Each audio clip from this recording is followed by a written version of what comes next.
Olá amigos, tudo bem?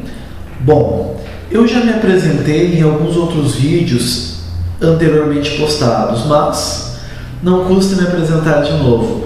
Eu sou o professor Adriano Cotti, sou professor de Direito Penal e Processo Penal em algumas instituições e cursos preparatórios aqui do Rio Grande do Sul, tanto para concursos públicos como também para o exame da OAB.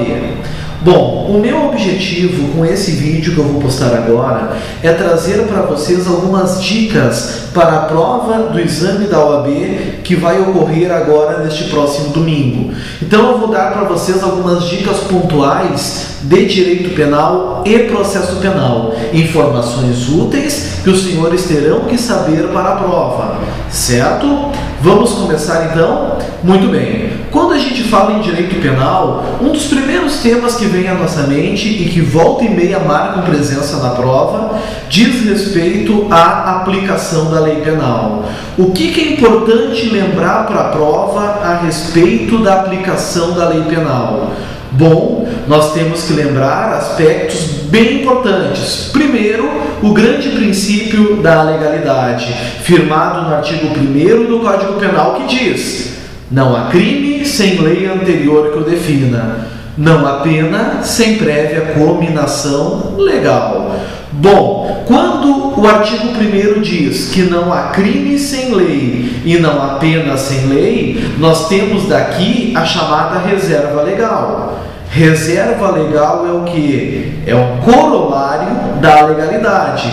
Tanto crime como pena precisam estar previstos na lei. Professor, mas que lei é essa? Estamos falando de leis em sentido lato?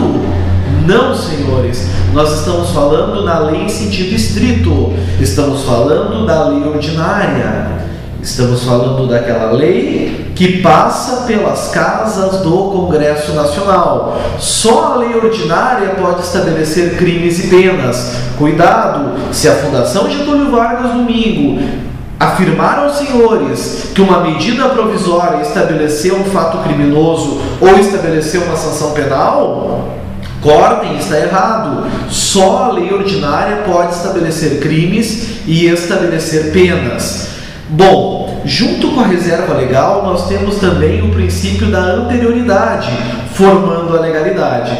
Diz o princípio da anterioridade o quê? Que tanto o crime como a pena precisam ter previsão legal e já estarem presentes antes que o fato criminoso ocorra. Não se pode pegar a sociedade de surpresa. É indispensável, então, que tanto o crime como a pena estejam presentes antes do fato criminoso ter ocorrido. Então, lembrem, legalidade, reserva legal e anterioridade. Lembrem também, senhores, de um grande princípio que é o princípio da irretroatividade da lei penal. A lei penal gera efeitos para o futuro, ela gera efeitos para a frente. Porém, existe exceção. Ela vai retroagir, ela vai alcançar fatos anteriores quando for para beneficiar o réu.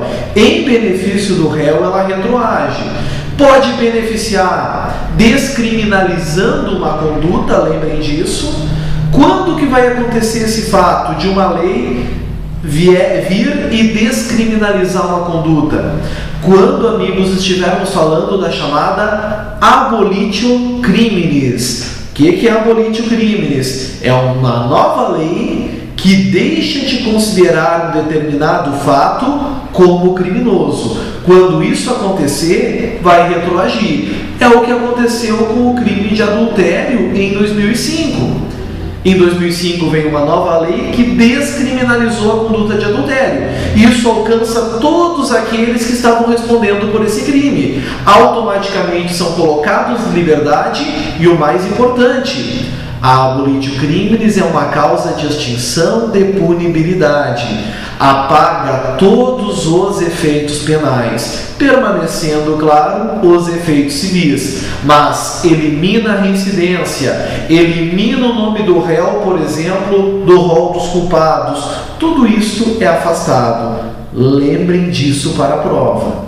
Certo? Pode acontecer de vir uma nova lei, mas não descriminalizar a conduta, mas trazer benefícios, vantagens ao criminoso. Ora, pessoal, essa lei também irá retroagir, certo? A novatio legis in melius, ou seja, a nova lei que vem para beneficiar, ela retroage, mesmo que ela não seja descriminalizadora, como é a Abolitio Criminis. Um exemplo disso é a nossa lei de drogas, Lei 11.343 de 2006. O que aconteceu para o usuário? O que outrora era penado com prisão, certo? No artigo 16, agora, amigos, não há mais pena privativa de liberdade, conforme o artigo 28 da lei nova. Cuidem isso. Para o usuário, houve uma novatio legis in melius. Essa lei retroage. Cuidem isso. Certo? Lembrem também ainda, dentro da aplicação da lei penal, a questão do tempo do crime e do lugar do crime. Em relação ao tempo do crime, lembrem a nossa teoria, a teoria adotada é a teoria da atividade, ou seja, leva-se em consideração o momento em que a conduta criminosa aconteceu, pouco importando o momento do resultado. Então, um disparo de arma de fogo hoje, vindo a matar alguém, hoje, dia 11 de julho de 2011, a vítima vem a falecer no dia 13 de julho.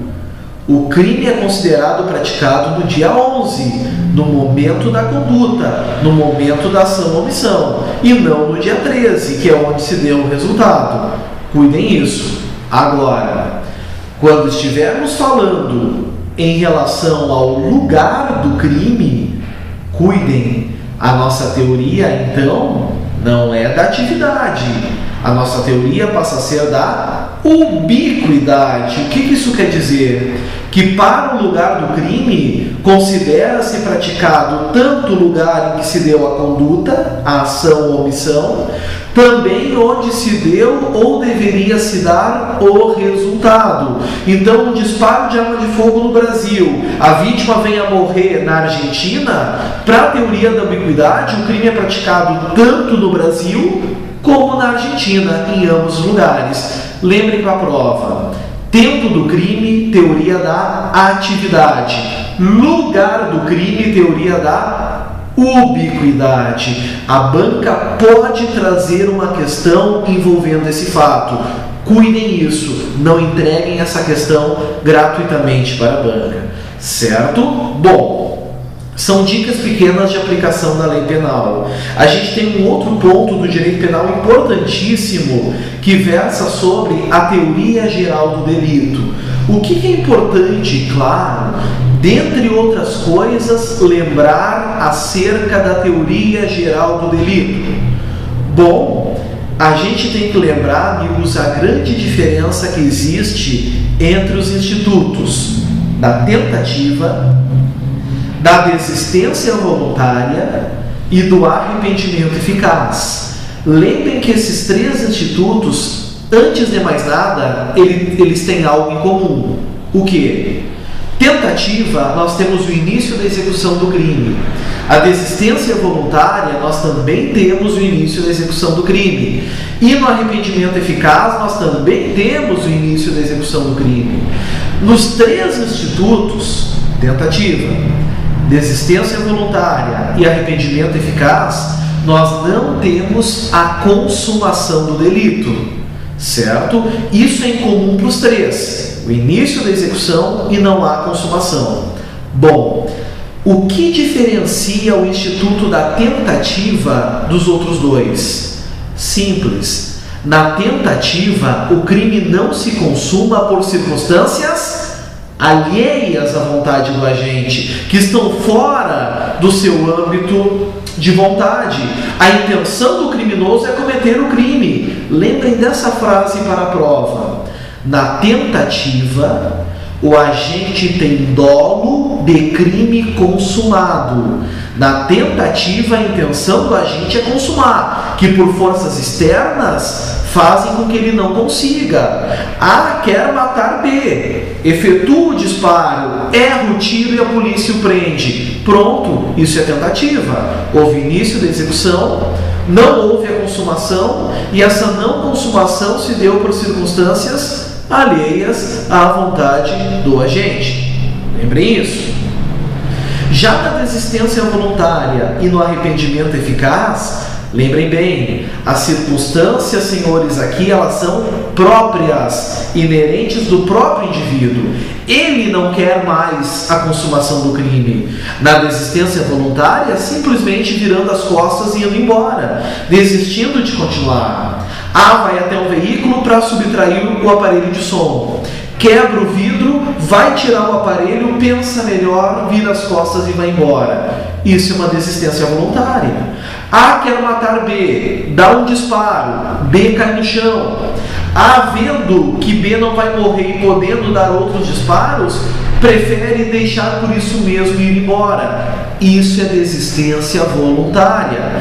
Na desistência voluntária, o agente não responde pelo crime da forma tentada, pois não é tentativa. Responde ele apenas pelos atos já praticados, pelos atos já cometidos. Nesse meu primeiro exemplo do vidro do carro, responderá o agente única e exclusivamente por crime de dano, por ter quebrado o vidro do carro. No caso do homicídio, responderá apenas por lesão corporal, que foram os atos já praticados, já cometidos. Cuidem esse ponto, certo? Bom, no arrependimento eficaz, o indivíduo, além de mudar a sua intenção, além de mudar o seu dolo, ele toma uma outra atitude que impede o resultado. Então seria arrependimento eficaz, por exemplo, se A, desejando matar B, desse um disparo, aí então volta atrás, coloca B no veículo, leva para o hospital e salva a sua vida. Isso é o arrependimento eficaz. Ele tomou uma outra atitude que impediu a ocorrência do resultado, certo? Lembrem bem, tanto na desistência voluntária como no arrependimento eficaz, o agente responde única e exclusivamente pelos atos já praticados, por aqueles atos que ele já cometeu, por em virtude das circunstâncias serem próprias, certo? Lembrem também, pessoal, ainda dentro da teoria do delito, em relação aos erros. Lembrem que os erros são essenciais para que vocês tenham uma boa participação na prova. A banca seguidamente pergunta sobre os erros. E aí eu estou falando erro sobre a pessoa, eu estou falando de erro na execução, eu estou falando de erro de tipo, eu estou falando também de erro de proibição. Esses erros são importantes, eu vou falar sobre eles, mas falarei no nosso próximo vídeo. Fica então esse primeiro vídeo como um aperitivo para vocês em relação às dicas que eu vou postar durante a semana. Dicas essas importantíssimas para a prova. Me acompanhem, amigos, achem o vídeo pelo meu nome, Adriano Cote, no YouTube, e também adicionem no Facebook, www.facebook.com/Adriano Cote. Vocês vão encontrar também vídeos no meu perfil. Sejam todos bem-vindos e aguardem os novos vídeos que virão. Um abraço a todos, até mais, tchau, tchau.